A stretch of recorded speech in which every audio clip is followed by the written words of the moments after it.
Change? I guess change is good for any of us. Whatever it takes for any of y'all to get up out the hood. I'm with you. I ain't mad at you. Got nothing but love for you. What do you think, boy? Have you ever been afraid of change, only to come to the realization later that only through change you're able to reach new heights, goals, and dreams? That reaching those new goals created further goals for you to reach. It's been said that life is like a jungle, where we're all trying to get across it, swinging from vine to vine. And the only way we can reach the next vine is to let go of the one that's currently in our hand. It's an endless cycle. Swing and grab the vine in front of you, or forever be caught in the pendulum which exerts energy from moving back and forth but never makes any progress. Stop for a moment and think about your life. How many times have you said, I wish I could do that? And once you've achieved that, it no longer is good enough. It seems silly when celebrities and athletes complain about their lives, but the fact is, they too suffer from the same relentless itch to reach a new goal as we do. We are never satisfied. For Terrell Pryor, it's no different. The 6'4" Toronto Mounties receiver wasn't always the one catching the ball, but rather the one throwing it.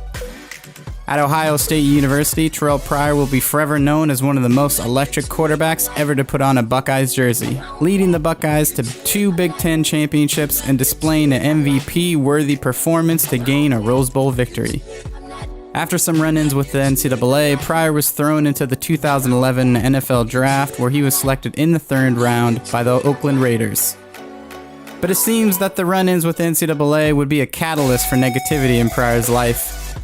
Despite his impressive physical ability, he struggled to keep up the pace with the NFL game, lacking the decision-making skills and tangibles needed to be the everyday starter.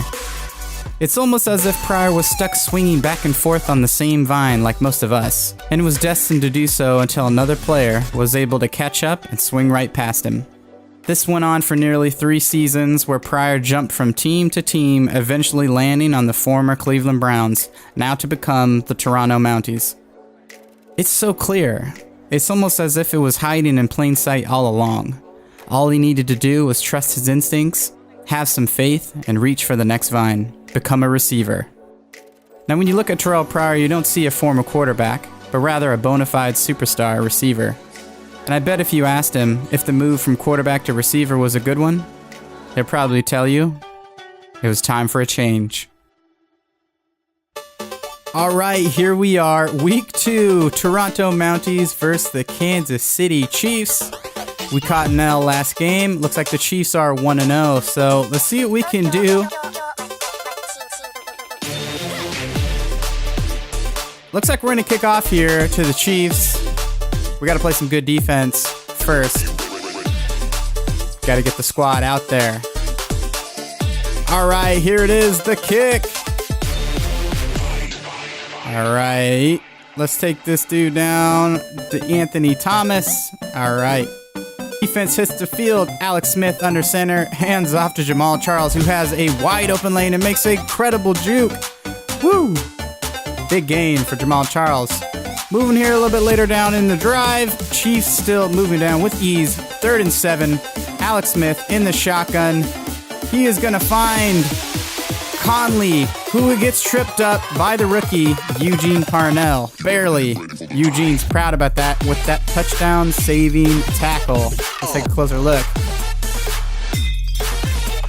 On the 1-yard line, still 0-0. Alex Smith audibles, hikes, and he's pressured, and it's good. It's a field goal. Christian Kirksey puts the heat on Alex Smith, but they're still on the 1. Motions Harris, hands off to Jamal Charles, who easily goes right in for the score to put the Chiefs up 7-0. All right, Drew Hutton onto the field after a big game.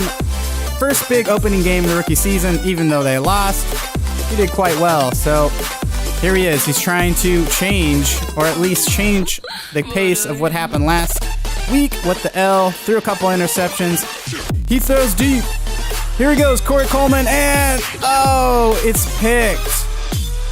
Marcus Peters picks it off, and he goes nuts.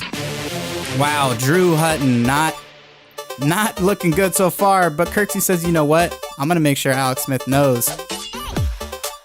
Doing a little bit of jab there. Alex Smith. Back end here. Out of the shotgun. Christian Kirksey tries to cover, but looks like that's going to be a completed pass. 3 of 4 for 70 yards, Alex Smith. Chuck Pagano is not pleased. Moving on. Still here in the second. 5 minutes left. Slowly going to the line. Alex Smith having a hell of a game so far.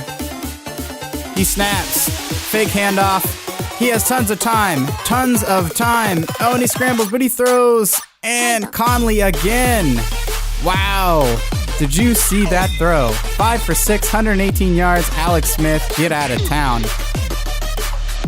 Looking like a all-pro quarterback right now for the Kansas City Chiefs. All right, now we're in the red zone.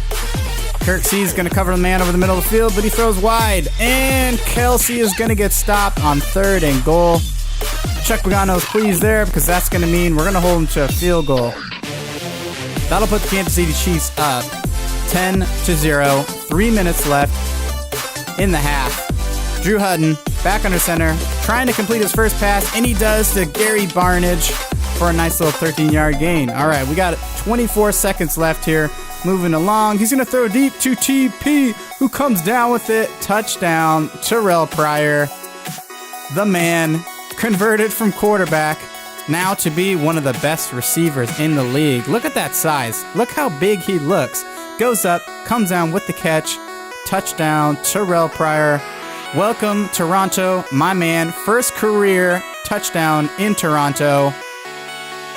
Looking good. He was in on the pylon cam. All right, that's going to be end of the half. 10-7, Kansas City Chiefs. Things are looking up. Toronto still in it here in their away game. Chuck Pagano's going to take the team in, give us some words here. He's going to talk to Drew and say, you know what? You got this. Just come out strong second half. But the Chiefs come out strong. Hand into Jamal Charles. He almost looks like he got a little knee buckler there. That gets a huge gain. He's having a hell of a game so far. Alex Smith on 3rd and 7, tries to convert but can't. He is 8 for 9, ladies and gentlemen, for 140 yards. On 4th and 2, Lamb's going to kick a field goal to put the Kansas City Chiefs up 13-7. Drew Hutton back on the field here. Ending up the 3rd, he finds Corey Coleman in the deep out on 2nd and 19 to put him within 1 yard here. That's going to convert him, bring him on down. Almost into the red zone here on the 21-yard line. Oh, and he throws a risky pass to Derek Pino, but Derek Pino comes down with it. Another out to Corey Coleman, who takes him down to the 3rd. Drew Hutton having a hell of a game. 13 of 17 with 5 catches. Corey Coleman already. Now we're on the 4th. Terrell Pryor beats his man, and it's a throw for a touchdown. Drew Hutton to Terrell Pryor for his 2nd receiving touchdown of the game. Terrell Pryor proving to the league that he deserves to be here. Proving to the league that he is one of the best receivers in the game right now. That's 6'4", 220 frame. Just like Demaryius Thomas, Julio Jones, he's got the size, he's got the speed, but Alex Smith still throwing Dippin' Dots. 10 of 11 already here. And again, another completion on a deep out to be 12 of 13. Ladies and gentlemen, he is unstoppable. We've talked about the Toronto Mounties secondary getting exposed. And now 1 minute and 30 left in the game. Toronto's just up 14-13, but Alex Smith finds Sherman over the middle, wide open. We got a flag down on the play, but it looks like it's going to be offsides on the Toronto Mounties. So the score stands 19-14. They're going for 2. They're going to try and make this a one-score game, and Kirksey jumps the wrong route, but luckily Alex Smith, incomplete pass. Minute 21 left. Drew Hutton trying to make some moves. Got to bring his guys down the field. He throws another risky pass. He's getting really, really lucky. Gary Barnage takes that one down. Drops one off to Terrell Pryor again, too. No timeouts. Needs just one score. 47 seconds left. Driving him down the field. Here on the 49. What's he going to do? Throws to Gary Barnage. The clock is still ticking, ladies and gentlemen. He's settling offense. He's trying to bring him down. 30 seconds left. Oh my gosh, 3rd and 4. He throws for a first down to Derek Pino. 20 seconds and counting. Here we go. This is it. Drew Hutton, probably getting 1 or 2 plays left here, but he's going to go deep. Almost throwing a double coverage, and it's picked. Ron Parker picks it. Chuck Pagano is yelling at him. He's jabbing from the sideline. He says, "Bro, what are you doing? Didn't you see that?" Parker picks it off on the 1-yard line. This is the last chance for the Mounties.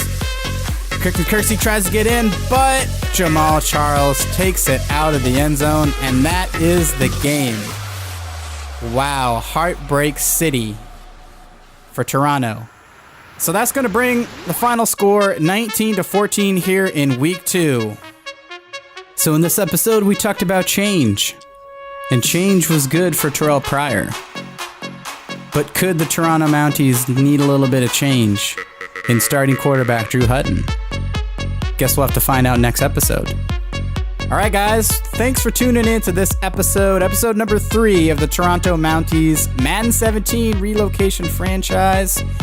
Tune in next Sunday, right around this time, for episode number 4. Until the next one, peace.